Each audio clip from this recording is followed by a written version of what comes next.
I'm so glad everyone is joining us today. We are talking all about pregnancy.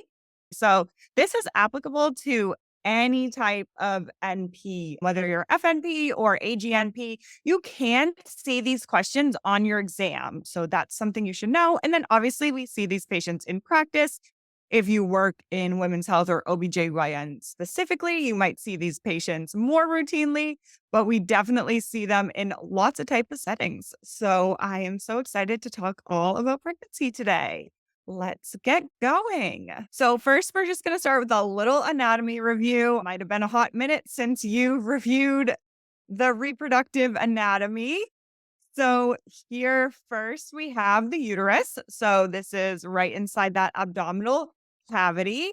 And at the bottom of the uterus here, the cervix. Normally we're not looking at this view. If we're doing a vaginal exam, we're coming in from underneath the vagina there through looking up at the cervix. And it almost looks like a donut, more or less. People's cervixes all look a little bit different, but it is a round structure with an os in the center, or that hole that opens up into the uterus. Then you can see our beautiful uterus there. This picture isn't that clear, but we have the fallopian tubes on the ovaries, and they're actually not touching. So interestingly enough, fallopian tubes float around the ovaries. So we know that's who catches the eggs from the ovaries, and they're not actually touching. There's actually a little bit of space between there.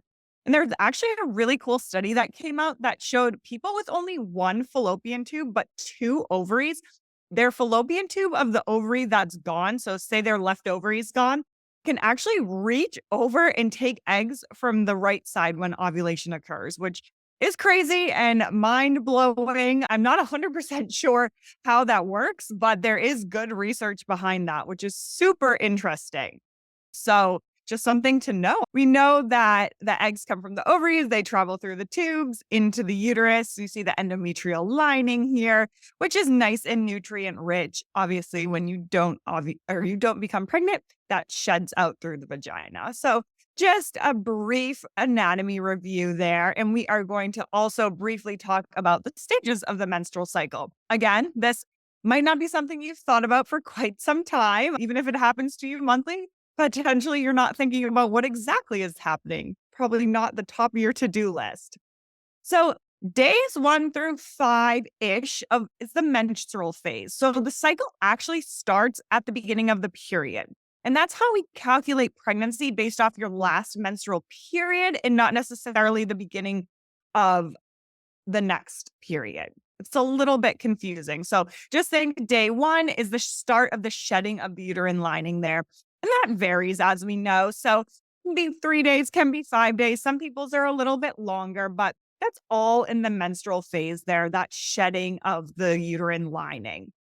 After that shedding has completed, so we're working off a 28-day schedule here. We know that everyone does not stay on this beautiful 28-day schedule. They can be up to 65 days, actually, is considered a normal menstrual cycle, although we like them to be in like the 28 to under 40-day range. Anything shorter, too, can actually be a problem as well. So we say 28 to make it easy for us, but we know even person to person, cycle to cycle can change. It can be 29 days, 27 days, or that perfect 28 days. So after days 1 through 5-ish, we enter the follicular phase. And this is usually around day 6, day 7, sometimes day 8 or 9. And this is when those follicles in the ovaries begin to mature, and each contains an egg. So as those follicles grow around, we then enter ovulation, where that egg is released. Again, we say day 14, might not be day 14, might be day 15, might be day 12. It depends on the person. But either way, that egg is released around ovulation, around halfway through the cycle. So that one mature egg is released. And that egg is released when we have a surge of something called luteinizing hormone. I bring this up because if you work with people who are trying to get pregnant, this can be something they can track to learn when their ovulation is occurring. So it's called luteinizing hormone, or LH for short. And you might see some commercialized LH strips. So when that's being picked up in the urine, you can give a general guess that within the next couple days, in a normal regulating system, an egg will be released. So if people are trying to time intercourse to get pregnant, that would be a good time when there's that luteinizing hormone, that LH surge. So this is the most fertile time of the cycle, obviously, as that egg is released. Eggs are only viable for about 24 hours. It's actually quite a small miracle. We're all here and all humans because it really is a very short amount of time that egg is viable. However, sperm can live in the uterus for up to 5 days. Some say 7 days. So even if the person had intercourse 3 or 4 days before ovulation, it is still possible they become pregnant, even though there's only that 24-hour window. So just something to use for your own knowledge, for education of patients, especially if they're trying to get pregnant or trying to not get pregnant, we can give them some good information there. So after ovulation, we have something called the luteal phase from days 15-ish all the way to day 28. So that ruptured follicle transforms into a structure called the corpus luteum. If you've ever been pregnant or around pregnant people, you know all about that corpus luteum. This secretes estrogen and progesterone. So in the case of a viable pregnancy, that's going to be taking the place of the placenta and keeping that pregnancy going until the placenta forms. If fertilization doesn't occur, however, it's just going to disintegrate and die off there. And then we start again at day 1 in the menstrual phase, the shedding of the lining. So that is all one big cycle. And that happens every month-ish, sometimes more often for some people, sometimes less often for some people. So now let's talk a little bit about pregnancy signs and routine prenatal testing. So say this person does become pregnant. We have all the signs of pregnancy. We have presumptive, probable, and positive.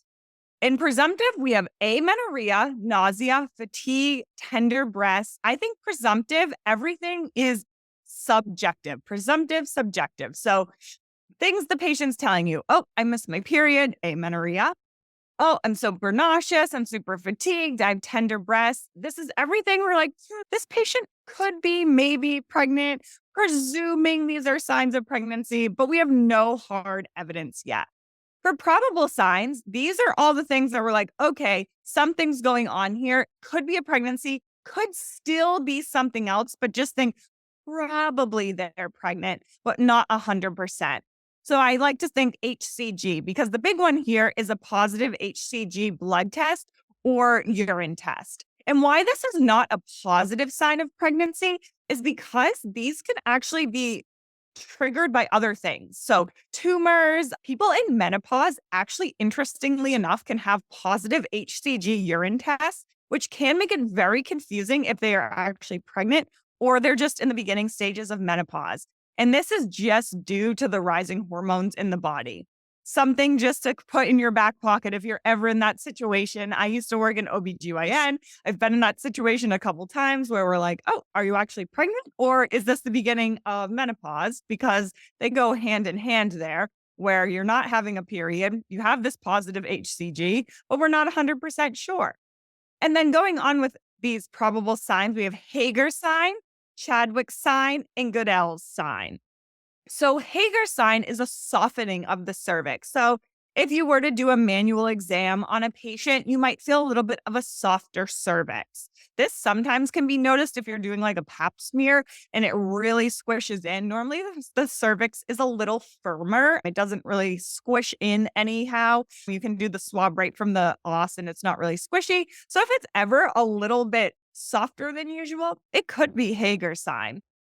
And then we also have Chadwick's sign, which is a bluish discoloration of the cervix. So this is thought to be from the increased blood flow at the beginning of the uterus expanding, all those things that happen to start off a pregnancy. So again, if you're ever doing an exam and you see a bluish discolored cervix, it could be Chadwick's sign, and it could be an indication that this patient might be pregnant.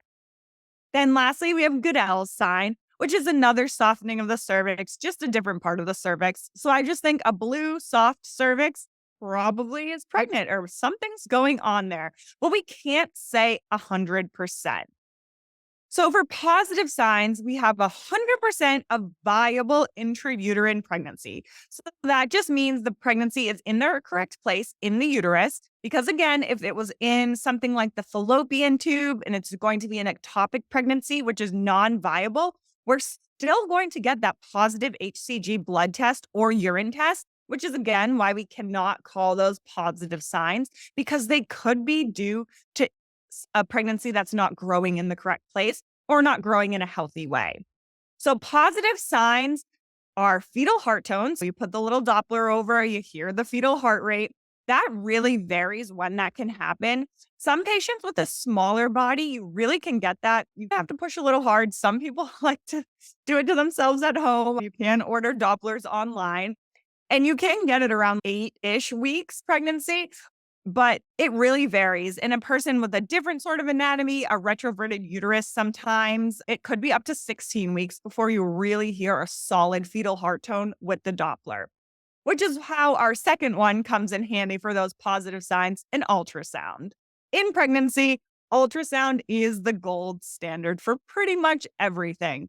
So this is how we confirm the pregnancy is in the correct place in the uterus, and we confirm that it is a viable pregnancy. So even before those fetal heart tones are heard, we can see the heart beating on ultrasound, and they actually can measure it. A lot of times early on, interestingly enough, if you get an ultrasound before 10 weeks, they won't even turn the sound on the ultrasound. They'll just measure the heart rate using the ultrasound. There's some evidence out there that turning the sound on for you to hear before 10 weeks of pregnancy can be detrimental. So just something to know. If you or your patient's confused why they aren't listening to the heart right away, you're just watching it, it could be due to those studies.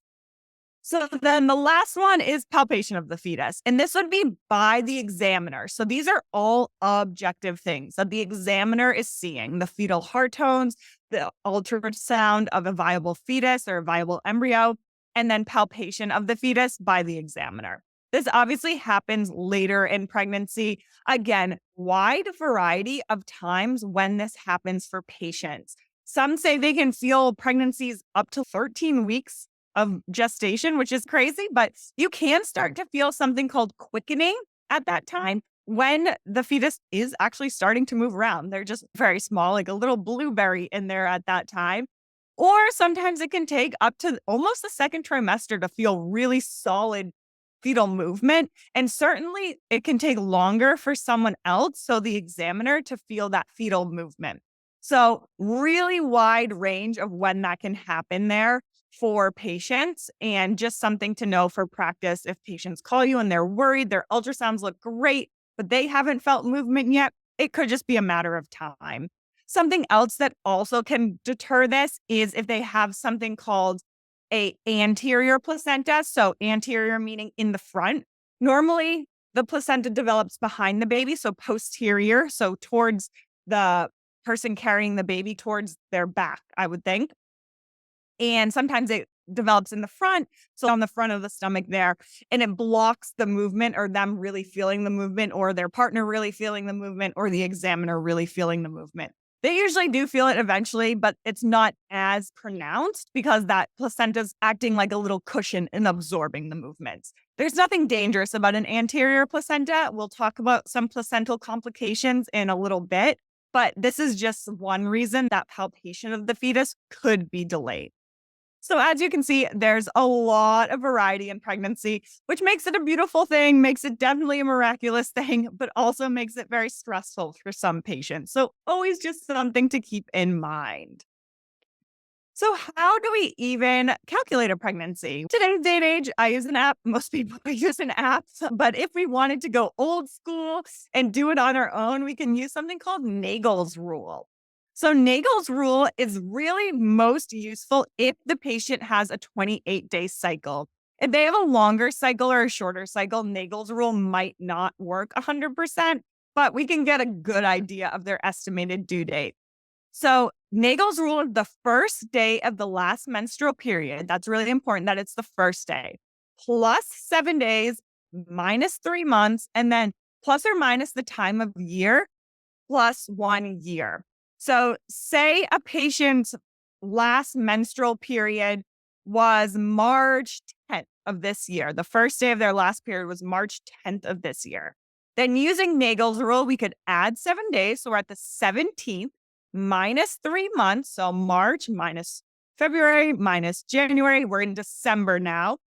And because it's March, it's not plus 1 year. It would be December of this year. But any other time, it would be plus a year. So a little confusing there, but you just have to think. You can also count forward 9 or 10 months and gives you a general idea of where you should land if you're a little confused. But that would bring us to December 17th-ish of this year. They would be due. Just a fun thing to calculate. It can be off by a couple days too, depending on leap years. So I think if you actually calculated a March 10th conception, it would be around December 15th because it's a leap year. Just something to keep in mind. But once in a while, the boards do come up with a Nagel's rule that you have to calculate, or and calculate in quotation marks there. Not a really in-depth calculation. You don't need a calculator, but you will need to write it down. So I would know it for sure. That can be super easy points if you can count 7 days minus 3 months and then figure out if it's this year or next year. It can be fun too for you to do it with your patients. But again, you can use apps much easier sometimes, especially if they have irregular cycles. There are apps out there that you can actually put in the length of their cycle, and it can give you a good idea. Sometimes Nagel's rule in the ultrasound, that first ultrasound, sometimes called a viability ultrasound, does not line up. So say Nagel's rule says due date December 17th, ultrasound says due date December 12th. Sometimes they'll go off the ultrasound instead because it's the most accurate based on the measurements of the fetus. Sometimes you might need to repeat the ultrasound to make sure then the fetus is growing appropriately. They could have just ovulated late. They could have had a delayed implantation. There's a million things that can change why their due date's not 100%. And we know that most babies aren't even born in their due date. It is just an estimated plus or minus when that little baby's going to come into the world. But just, again, information to share with your patients. Ultrasound and the calculated due date don't always line up. More times than not, they're off by a couple days. If they're off by more than a week, it's usually when we start going off the ultrasound date and then doing a couple quicker, just following up ultrasounds for growth, just to make sure that fetus is growing appropriately. So now we have a viable pregnancy. We have that ultrasound and that due date. Things are going great. What about prenatal testing? And there are so many tests you can do, both pre-pregnancy and in pregnancy. When you can do pre-pregnancy, anytime in your life, you can actually do this, and your insurance usually covers it. I would check with them, but you can do something called genetic carrier screening. So this is a blood test of the person looking to become pregnant, and it looks for things to see if they're a carrier of things like cystic fibrosis, spinal muscular atrophy, Fragile X syndrome. There are different panels run by different tests. There's a few different companies out there that run these tests. So most patients choose the regular old, the 46, I believe, chromosome panel, but carrier panel. But there can be expanded panels too, especially if you have a strong family history. A patient says, hey, I have a strong family history of this rare genetic disorder. First of all, we might want to consider sending them to genetics, but we also could get the expanded carrier screening. And if a patient comes back positive on a carrier screening, we usually recommend first seeing genetics or maternal fetal medicine, depends on where they're at, and then also having their partner tested to see if the baby has a chance of getting it. If they're both carriers of the same gene, the baby might express whatever gene it is, like cystic fibrosis, spinal muscular atrophy. So always something to offer. You can get this done anytime in your life. It's a one and done. So once they have that done, they don't need it done in any subsequent pregnancies because your genes don't change like that.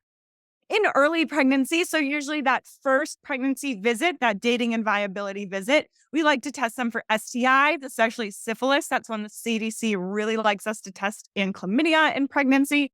Test their thyroid, their urine, make sure they don't have any UTI symptoms as well. And then a CBC. Something we watch in pregnancy very closely is iron levels. They tend to trend downward, so we need to keep an eye on them. Some people even become so iron deficient in pregnancy that they actually need iron infusions. Something interesting about the thyroid in pregnancy is hypothyroidism actually can happen just because the patient's pregnant. So they might need to be on levothyroxine or Synthroid throughout their pregnancy. And then usually after this corrects itself. But we always like to watch it because hormones from pregnancy really can throw off the thyroid.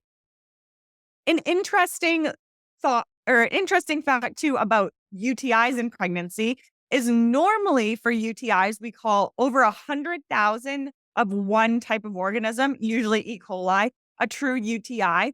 But in pregnancy, that drops down to 10,000 colonies. So just something to keep in mind, even if the patient doesn't have symptoms, we usually go ahead and treat them, usually with a penicillin, just to make sure they have no complications and the fetus is not at risk.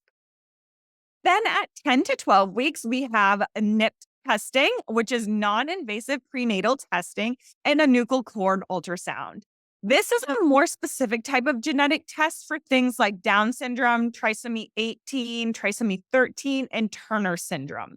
This is also a test, the blood test, that can determine if the fetus is XX female or XY male. So this is a lot of times these days when patients find out the sex of the fetus.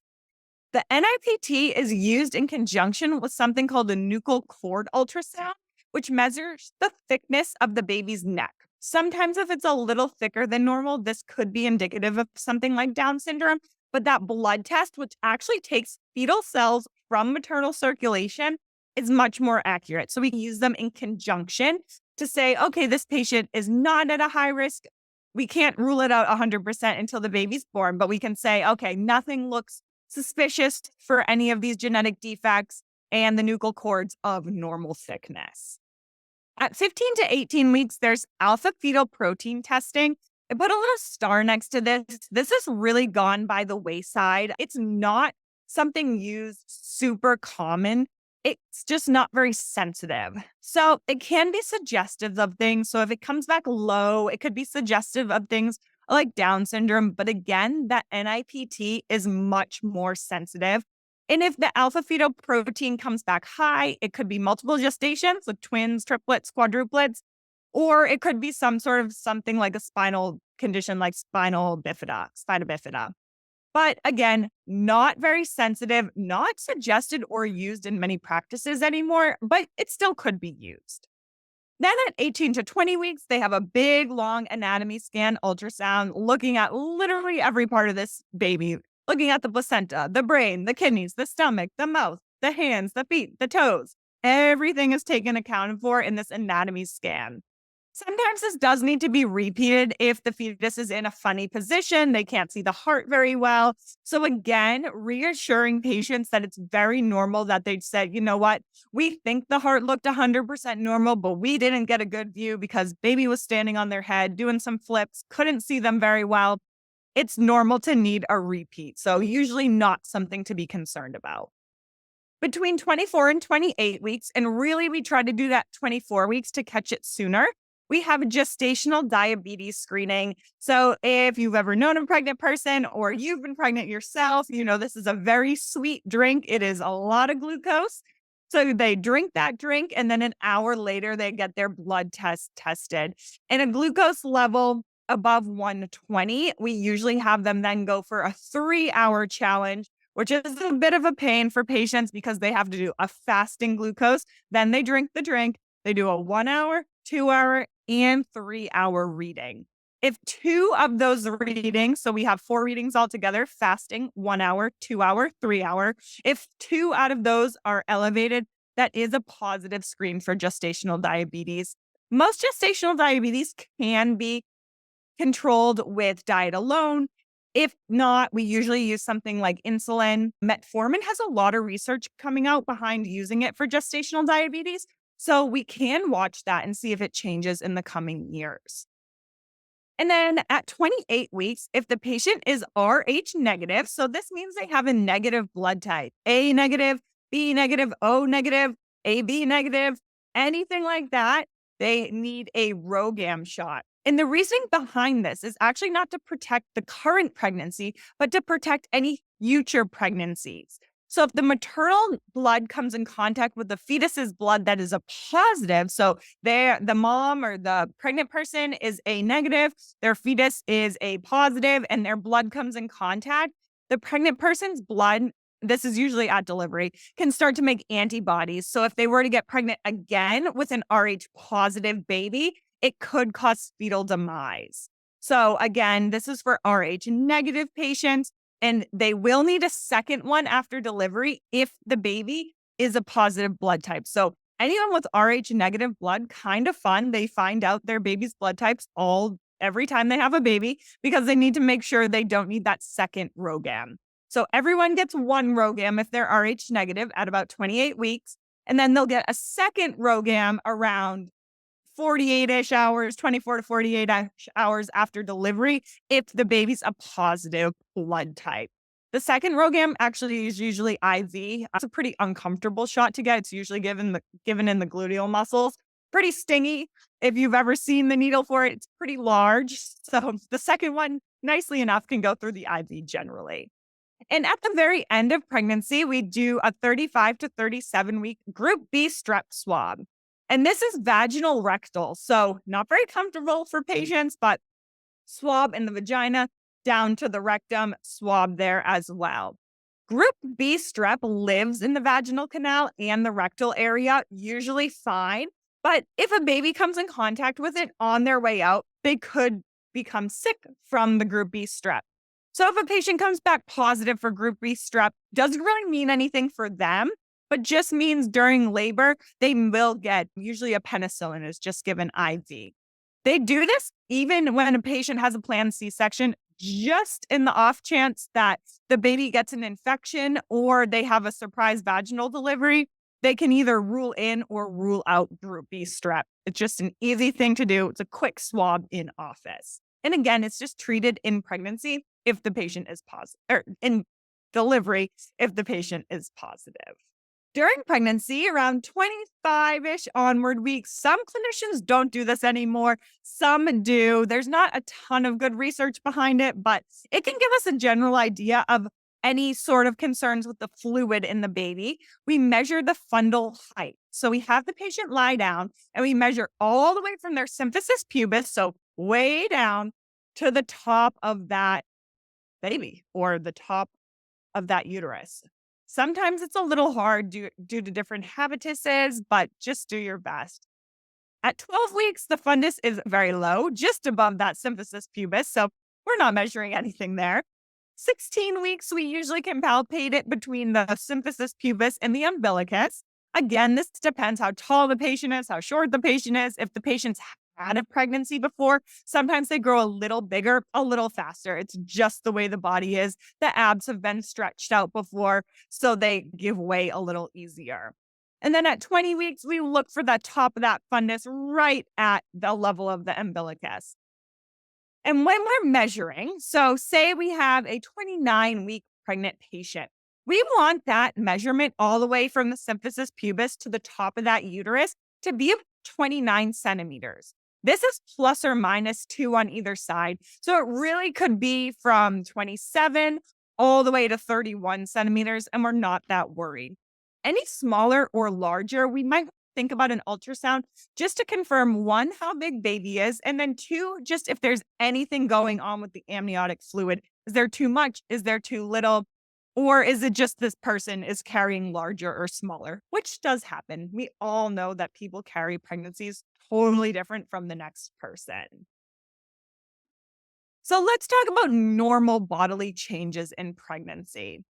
In a person of a normal BMI, the recommended weight gain is 25 to 35 pounds. And this is considering the baby, the extra fluid, breast changes, the placenta. This is really spread out throughout the body. Of course, some people gain less and some people gain more.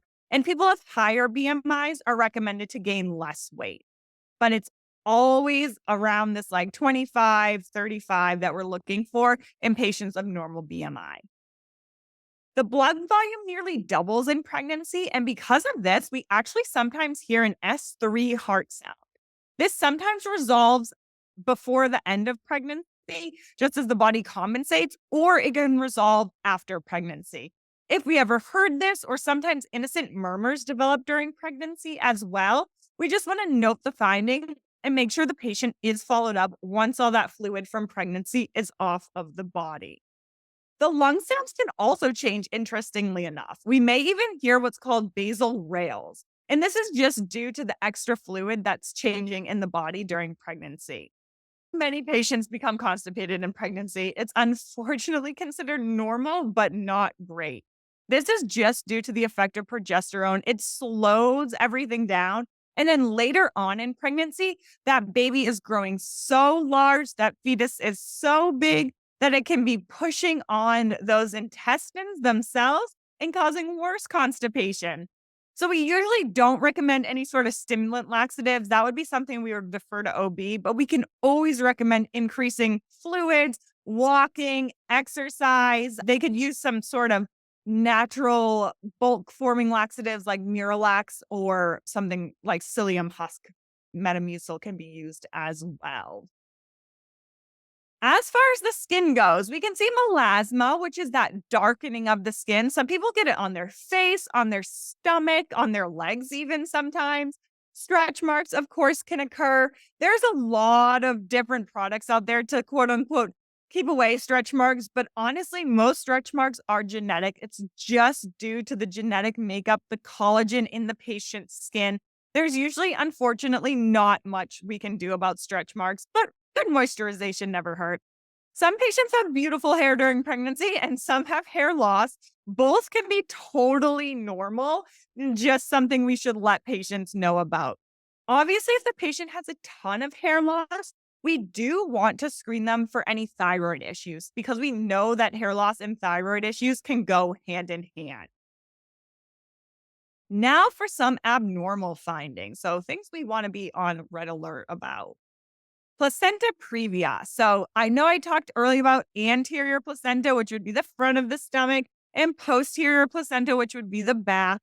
What about if the placenta implants itself right over that cervix? That's a placenta previa, and that's a problem. Not so much for the baby. The baby's happy as can be in there. But when it comes to delivery, that placenta cannot come out or be pushed through by the baby. So a lot of times this causes painless, bright red bleeding just because that placenta is sitting right over that cervix. Any sort of movement can cause a micro tear or a little burst of a vessel and cause some bleeding. These patients are typically put on pelvic rest. So no intercourse, no vaginal exams, very cautious about disrupting that placenta or anything hitting that cervix. We also will recommend they monitor bleeding. Any severe bleeds or new bleeds should be evaluated on OB or on L&D.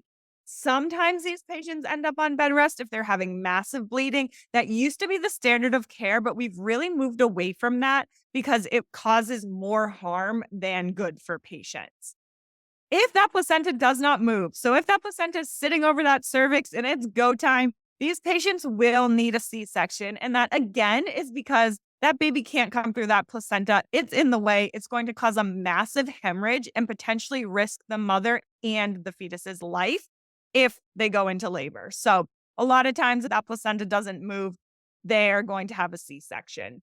I believe the statistic is up to 85% of placenta previas noted at the anatomy scan do move, though. So that placenta is a dynamic organ for quite a while in pregnancy. It can move all around. So just because the patient has placenta previa early in pregnancy does not mean they'll have it later in pregnancy. It can move around and be a totally normal vaginal delivery. Something a little more serious is painful dark red bleeding. Placental abruption. So as you can see here, that placenta has started to pull away from the uterine wall. This is very dangerous. This is a medical emergency. This can cause a rigid uterus, the maternal hypotension and tachycardia as their body goes into shock, and then fetal bradycardia as well. So this is something that if we ever have a patient who's pregnant and calls our office with painful bright red bleeding or dark red bleeding because it's coming from higher up, it can depend. Any sort of painful bleeding, medical emergency, send them to L&D or the emergency room. Sometimes these patients can be induced and have a normal vaginal delivery. A lot of times, if they're far enough along, they'll just send them in for a C-section to get that baby out with any complications from that placenta ripping away from that uterine wall. So during this normal pregnancy, like we just discussed, we can see a small rise in blood pressure as more fluid is circulated in the blood. But if that blood pressure stays higher, so we're talking like greater than 140s over 90s, we can start to see preeclampsia form. So once we see preeclampsia, and that's that rise in blood pressure, proteinuria. So protein starts spilling in their urine, which is why it's always a good idea to have pregnant patients give a urine sample for a quick dip in office. Edema, and then further along, headaches and blurred vision. Once we start seeing these things, we are definitely red flagging for preeclampsia and thinking about different interventions. Eclampsia just means the onset of seizures, which is the most severe complication from preeclampsia. So these patients are at a higher risk. It is considered a high risk pregnancy at that point, and we really need them to be watched closer by their OB team. So anytime we have a patient call our office and they're pregnant and they're getting headaches, they're having more edema, we definitely want to bring them in for a blood pressure check so we can catch this and treat it accordingly before it becomes very serious. A lot of times patients with preeclampsia, there's no getting rid of it. The quote unquote cure to preeclampsia is delivering the baby, but we can monitor them closely and make sure their OB team is aware of the situation. A very serious complication, which is more rare, is HELP syndrome. So hemolysis, elevated liver enzymes, and low platelets, so HELP. And this can cause elevated AST, ALT, bilirubin. So really thinking that liver there, that EL, elevated liver, elevated LDH, and then decreased platelet count. It can also cause DIC and low hemoglobin in hematocrit, obviously, because we have hemolysis happening. So the breaking up of blood cells there. This usually needs hospitalization if the patient is already not inpatient. Sometimes this happens after delivery. And so this patient's already being cared for inpatient. But if they're not, then they usually require inpatient care. This is something we really want to be looking at as an emergency and make sure these patients are getting care accordingly. The most serious complication can actually be liver rupture if it gets that severe. So obviously we don't want anyone's liver rupturing. And so we really need to make sure if we're doing any sort of blood tests on patients and they come back funky, like really high AST, ALT, or their platelets are really low, we're referring them and we're letting their OB team know that something might be going on here.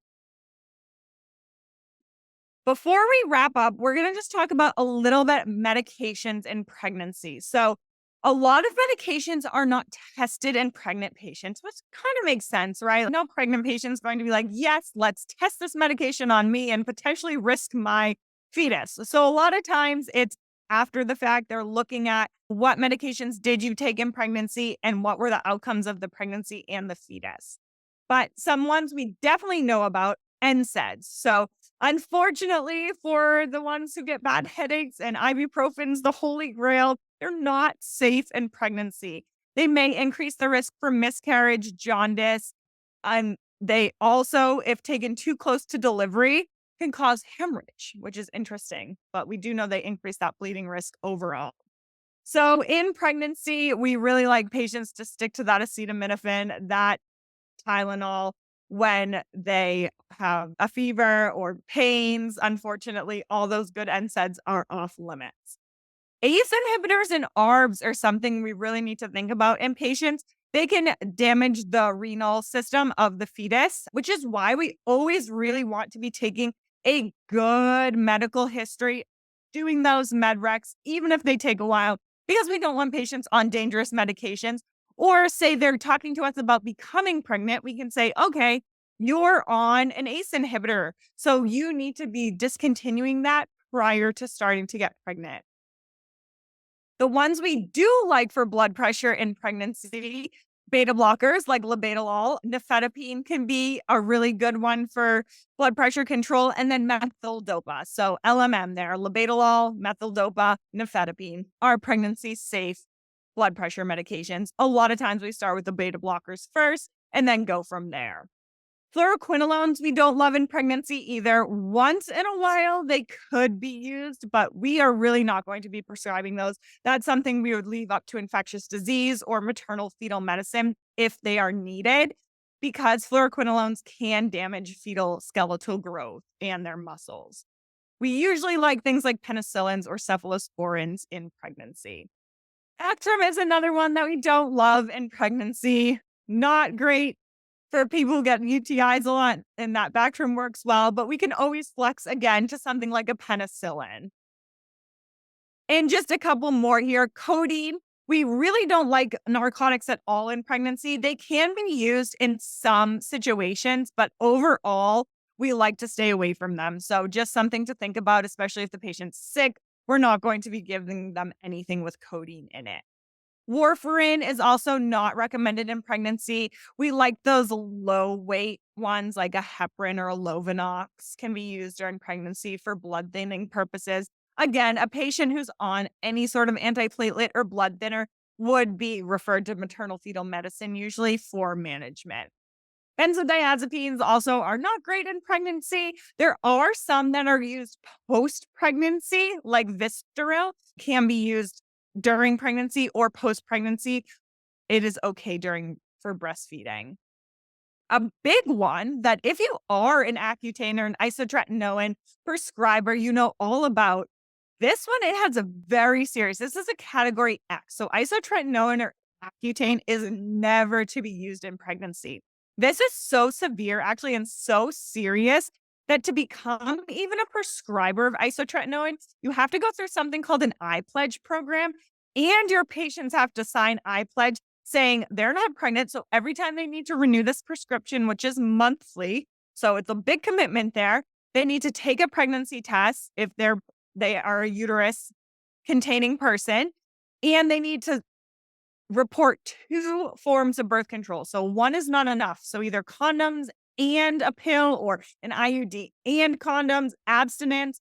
It's a very serious thing if one were to get pregnant on isotretinoin or Accutane.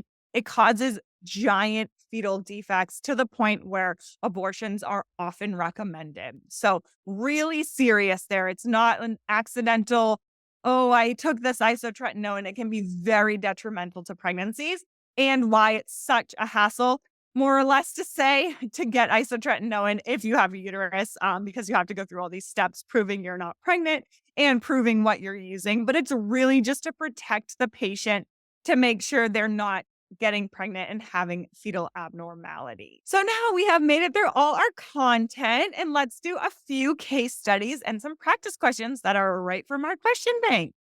So our case study here is Mary. She's a 28-year-old woman coming to our primary care clinic just for her checkup. She recently learned she's pregnant and is eager to learn about prenatal screening tests to ensure the health of her baby.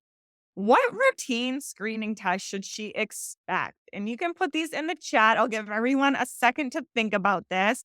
We talked about this earlier, but this is really so important. We'll talk about it again. What are those routine screening tests that Mary should expect? Any ideas on these screening tests? Let's see. I'm seeing some correct answers come on in here. All right, tons of correct answers coming in. I love it. This is a popular exam question too, which is like why I really wanted to harp on it. So pre-pregnancy, we have that genetic carrier screening. Early pregnancy, we have those more routine tests like STI testing, thyroid testing, urine, that CBC. 10 to 12 weeks, we have the NIPT and nuchal cord ultrasound, anatomy scan. Then we have the GDS or the gestational diabetes screening. And finally, that Group B strep swab.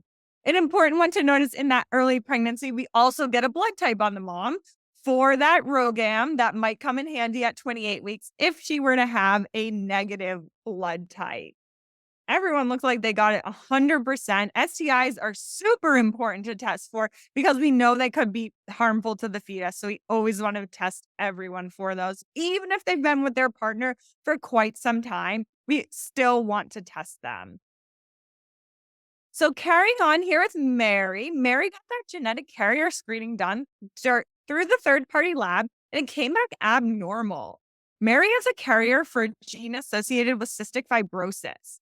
What would be an appropriate next step in Mary's care? We talked about this a little bit, but just giving your best judgment, what do you think we might recommend for Mary? You've got it. We'll have Mary follow up with her OBGYN team, who may recommend either maternal fetal medicine or a geneticist, might be both of them as well. And it may be recommended that Mary's husband be tested to see if he also carries the gene, as if he does, it's possible the baby can express those cystic fibrosis genes and have cystic fibrosis.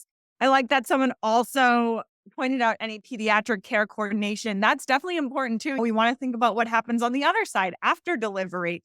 If the baby then has cystic fibrosis or some other genetic related disease. Everyone is so spot on today. So now we're going to do some practice questions. And these questions come straight from our question bank. I'll walk through the kind of uniqueness of the questions first, and then we'll talk about the questions. So every question has a subject associated with it. And this is so you can filter it. If you really just want to hit these prenatal questions hard today, you can filter out for all prenatal questions. They're all associated with a lesson. So that would be the body system, or if it were professional role, which you really should know for ANCC, you can also filter out for that. We also are able to filter out for test plan. So if you look on ANPs or ANCC's websites, they do break the tests down by test plan. And all of our questions coordinate with the test plan. So if you weren't as strong in diagnosis or assessment, you can filter out again just for those questions. And then we have the categories ANP and ANCC. So some of our select all that apply are ANCC only. And then a difficulty level. So this is a medium difficulty question. And the question is, which of the following is most common serious medical complication in pregnant patients? And it's often caused by inadequately treated infection. That's really the key there. We have UTIs, urinary tract infections, pyelonephritis, gastroenteritis, or eclampsia. Give everyone a second just to answer this one. All right, so we will go over to our answer now. Choice B is correct. So pyelonephritis is the most common serious medical complication during pregnancy developed from that untreated UTI. So just like we talked about earlier, any UTIs we do want to be treating in pregnancy, regardless of symptoms, to prevent further complications. Every question in the question bank will look like this. So it says, what is the correct answer? And then why the other three are incorrect, which I think is so important, especially if you're between two questions or two answers to a question, to figure out why the other ones are not correct. There's also learning objectives and then information sources. So if you're thinking to yourself, I need to learn more about urinary tract infections in pregnancy, we will have the source right there for you to really dive in deeper. Or if you just want the knowledge for practice. So question number 2 here, a 10-week pregnant patient has been taking amoxicillin for a urinary tract infection and calls to report she's having hives all over her body. Which of the following would be recommended as a substitute? So we have macrobid, nitrofurantoin, ampicillin, clindamycin, and Bactrim. And we did talk a little bit about one of these, so I hope no one chooses that one. Which would be a good alternative? So this patient had hives. That's really important here. All right. Looks like everyone's answers are coming in. So we have choice C is correct. So clindamycin can be used for amoxicillin allergic patients in that first trimester of pregnancy, which we know she was at 10 weeks. So choice A was incorrect because macrobid is not recommended in the first trimester due to a small link to congenital abnormalities. Choice B is incorrect because while ampicillin is okay in pregnancy, it's part of that penicillin family there. This patient was allergic to amoxicillin, so we're probably not going to try another penicillin. And then we also reviewed earlier that Bactrim is no longer recommended in the first trimester. And again, there's a learning objective for you and then an information source should you want to dive a little bit deeper. One last question, and then we'll save some time for questions at the nurse practitioner. So that's you in the future, or you now if you are already an NP, is educating the parents on breastfeeding during a routine prenatal visit. All of the following conditions are decreased in breastfed infants, except which one? So, pediatric cancer, eczema, GI upset, or type 2 diabetes. What can be influenced? And we're looking for the one that is not influenced, not decreased in breastfed infants. It's a pretty tricky one, which is why the difficulty level says hard. So if you don't know it, don't get down on yourself. This is a hard one on purpose. We will get the answer, and it is D. Breastfed infants have a decreased risk of type 1 diabetes. Breastfeeding patients do not have a decreased risk of type 2 diabetes. That is breastfeeding patients. So the mother has a decreased risk of type 2 diabetes, but not the breastfed infant. So a little tricky there. And these other ones are all protective. So breastfeeding has some link to being protective against childhood cancers. And then breastfed infants do have a decreased risk of eczema, allergies, and asthma. The allergies and eczema is thought because of whatever the maternal intake is can decrease the risk of pregnancy. And then breast milk is uniquely formed for the GI tract. So they do have a lower risk of gastroenteritis. And again, we have the learning objective and then an information source if you wanted to look it up. That one's from the NIH National Library of Medicine. Some good information in there. Thank you all for joining us tonight, and I hope you all have a great week, and I'll see you next Monday.